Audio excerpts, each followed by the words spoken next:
Assalamualaikum warahmatullahi wabarakatuh. Perkenalkan, saya Asnindra Nabila Ali dengan NIM L02121178 dari Prodi Manajemen Sumber Daya Perairan.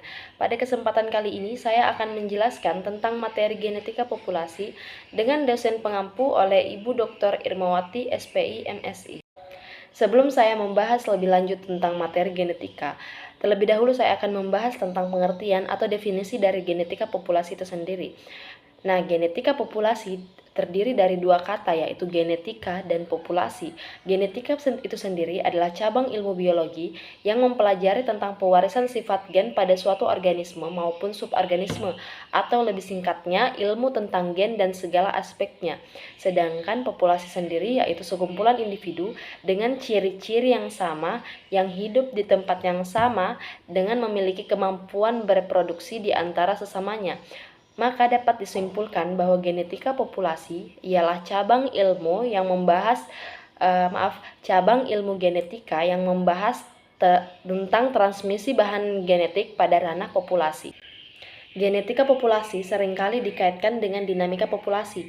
Nyatanya, genetika populasi dengan dinamika populasi tidaklah sama, di mana genetika populasi mencakup tentang keanekaragaman genetik di suatu populasi serta perubahan sebagai akibat faktor internal dan eksternal. Sedangkan dinamika populasi mencakup tentang kelimpahan, ukuran spesies, mortalitas, rekrutmen, serta pertumbuhan. Materi selanjutnya, kita akan membahas tentang perbedaan antara sel tumbuhan dan sel hewan. Diketahui bahwa sel tumbuhan dan sel hewan merupakan sel eukariotik. Apa yang dimaksud dengan sel eukariotik? Sel eukariotik adalah sel yang memiliki membran inti atau membran sel. Jika dilihat, terdapat struktur yang dinamakan dengan dinding sel, di mana dinding sel ini hanya dimiliki oleh sel tumbuhan saja. Mengapa demikian? Karena tidak seperti tumbuhan yang pergerakannya terbatas, hewan harus bergerak untuk dapat bertahan hidup. Oleh sebab itu, hewan memerlukan sel yang lebih fleksibel dari tumbuhan. Yang kedua adalah membran sel atau membran plasma. Berbeda dengan dinding sel tadi yang hanya dimiliki oleh sel tumbuhan saja, membran sel atau membran plasma ini sama-sama dimiliki oleh sel tumbuhan maupun sel hewan. Selanjutnya terdapat sitoplasma. Sitoplasma adalah cairan sel yang mengisi antara nukleus sampai dengan membran plasma. Kemudian, terdapat organel yang disebut dengan ribosom.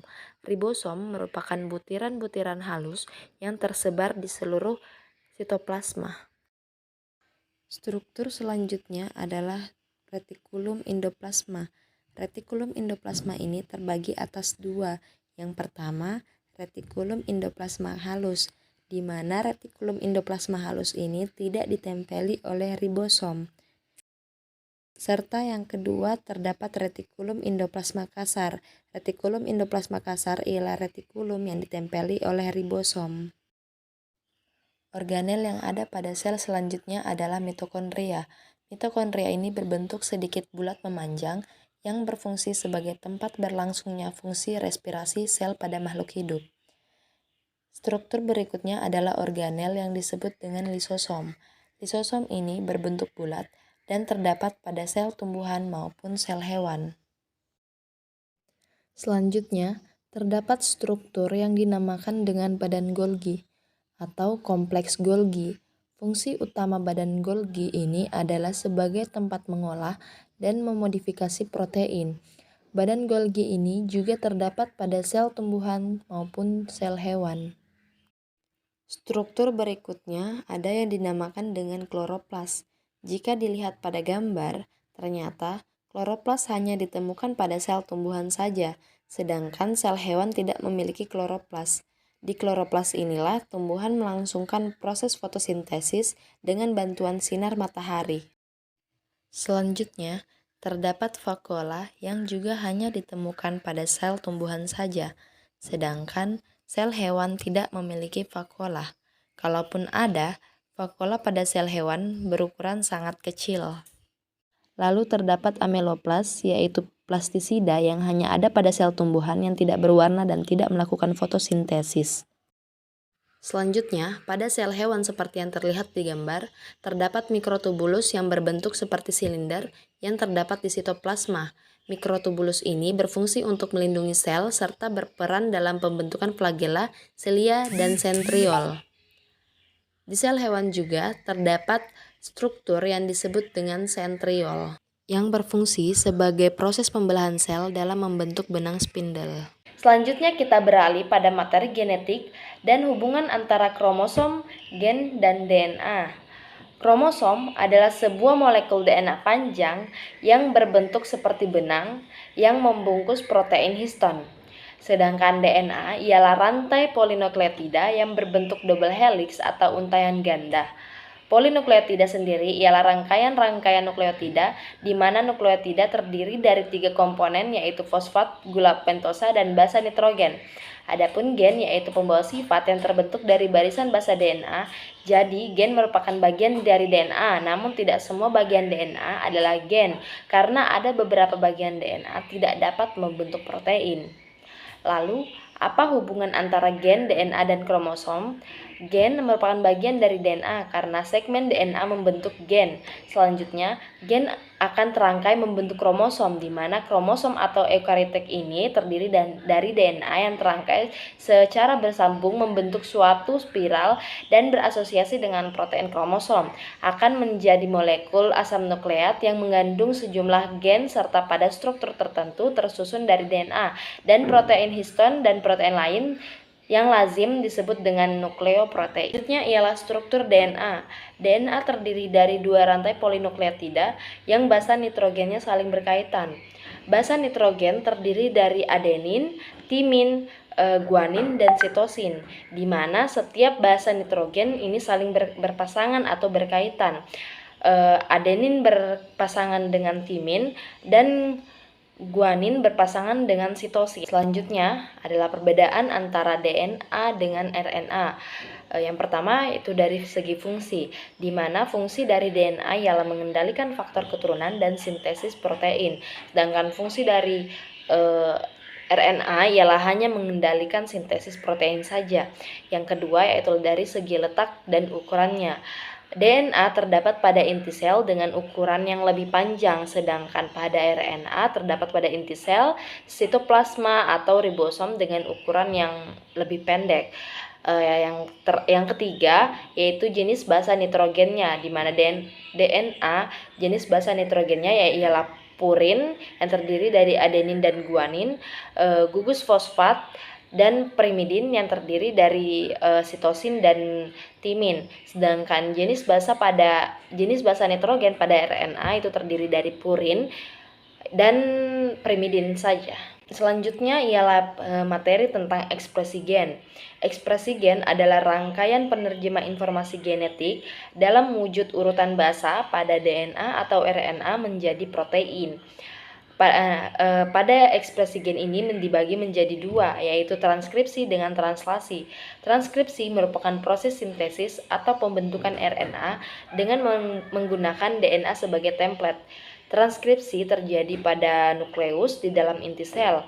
Nah, dalam untaian DNA terdapat promotor yang merupakan proses awal terjadinya transkripsi dan terminator, yaitu proses akhir terjadinya transkripsi. Nah, pada proses transkripsi ini terbagi lagi menjadi beberapa tahapan, yaitu inisiasi, elongasi, dan terminasi. Yang pertama ialah tahap inisiasi. Pada tahapan inisiasi, ikatan helix DNA akan dibuka oleh enzim RNA polimerase. Kemudian terbentuk salinan informasi genetik dari DNA. Tempat untuk menempelnya DNA polimerase pada DNA disebut promotor. Yang kedua ialah proses elongasi. Pada proses elongasi ini, 2 rantai DNA yang terdiri dari rantai cetakan dan komplemen mulai terpisah. Promotor selanjutnya akan menempel di bagian rantai cetakan. Selanjutnya, RNA mulai dibentuk oleh RNA polimerase dari titik awal promotor dan bergerak terus di sepanjang rantai cetakan DNA. Akibatnya, helix DNA terbuka secara berurutan sepanjang 10-20 basa nitrogen. Setelah RNA polimerase mentranskripsi DNA terminator, proses transkripsi akan terhenti. Proses inilah yang disebut sebagai proses terminasi. Kemudian, RNA akan lepas dari RNA polimerase. Hal ini mengakibatkan DNA helix tertutup kembali. mRNA yang dihasilkan dari tahapan transkripsi akan keluar menuju inti sel ke ribosom. Selanjutnya ialah proses translasi. Translasi merupakan penerjemah kode genetik RNA menjadi urutan asam amino. Pada tahap ini, polipeptida akan disintesis menggunakan kode genetik dari mRNA di dalam ribosom oleh tRNA dengan bantuan enzim sintetase tRNA aminoasil. Adapun tahapan dari proses translasi ialah yang pertama, molekul mRNA berikatan dengan subunit kecil ribosom di ujung 5 aksen. Translasi diawali dari codon star yaitu AUG yang ada pada mRNA. Kemudian tRNA sebagai inisiator yang memuat antikodon UAC akan membawa asam amino metionin. Asam amino metionin tersebut akan melekat pada kodon AUG. Yang perlu diketahui bahwa metionin merupakan asam amino awal dalam sintesis protein.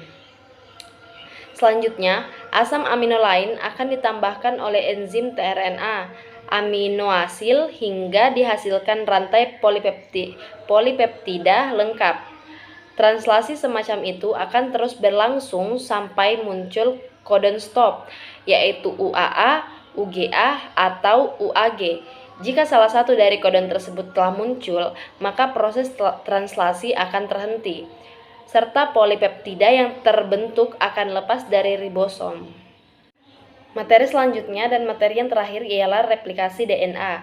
Replikasi DNA adalah proses penggandaan DNA untuk memperbanyak diri yang terjadi pada fase sintetis saat interfase menjelang sel akan membelah diri.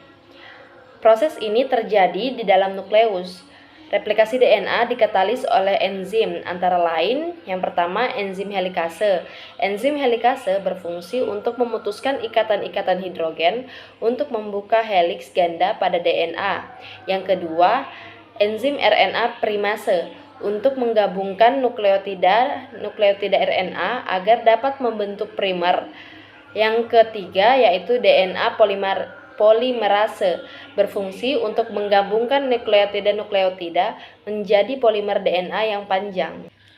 Proses replikasi DNA ini sangat penting dalam tahapan perkembangbiakan maupun pembelahan sel pada makhluk hidup.